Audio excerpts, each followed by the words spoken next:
কিশোরগঞ্জের তাড়াইলে উপজেলা আওয়ামী লীগের তথ্য ও গবেষণা সম্পাদক ফারুক দাদা খানকে সঙ্গে নিয়ে আন্তর্জাতিক নারী দিবস পালন করেছে উপজেলা নির্বাহী কর্মকর্তা আবু বকর সিদ্দিকী। এ নিয়ে দলীয় নেতাকর্মী সহ সাধারণ মানুষের মাঝেও তীব্র ক্ষোভের সৃষ্টি হয়েছে। গত ৮ মার্চ তাড়াইল উপজেলা প্রশাসন ও মহিলা বিষয়ক অধিদপ্তরের আয়োজিত আন্তর্জাতিক নারী দিবসে উপজেলা পরিষদ হলরুমে অনুষ্ঠানে আওয়ামী লীগের নেতা ফারুক দাদ খানকে উপজেলা নির্বাহী কর্মকর্তার পাশে বসে থাকা কয়েকটি ছবি সোশ্যাল মিডিয়ায় ছড়িয়ে পড়ে।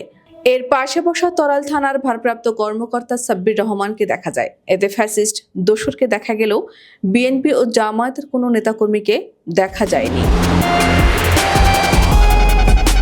যদিও গত ৫ আগস্টের পর থেকে আত্মগোপনে চলে যায় আওয়ামী লীগের নেতাকর্মীরা, তবে